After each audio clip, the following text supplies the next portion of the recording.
আছে না? এই মসজিদেরও তো একটা মালিক আছে নাকি, জায়গা জমিনের তো একজন মালিক আছে। তো আমার মালিক কোথায়?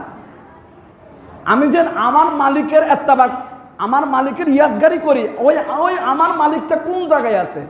কুলুবুল মুমিনুনা আরশুল্লাহ, মুমিনের কলব হচ্ছে আল্লাহর আরশ।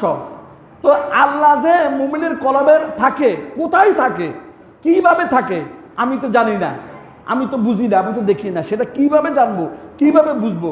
এই জন্য একজন ইনসানে কামেল হক্কানি পীরের কাছে আমাদেরকে শরণাপন্ন হতে হবে, যিনি আপনার কলবের মধ্যে যে আল্লাহ বসবাস আছে, আল্লাহ যে চেয়ারের মধ্যে বসে আছে, কিভাবে বসে আছে, যেই মুর্শিদ আপনাকে সেই জ্ঞান দিতে পারে, তিনি হচ্ছে কামেল পীর, তিনি হচ্ছে মোকাম্মেল পীর, তিনি হচ্ছে ইনসানে কামেল পীর। আল্লাহ তাআলা এমন হক্কানি পীর মুর্শিদের শরণাপন্ন হওয়ার তৌফিক দান করুন, সকলে বলে আল্লাহুম্মা আমিন।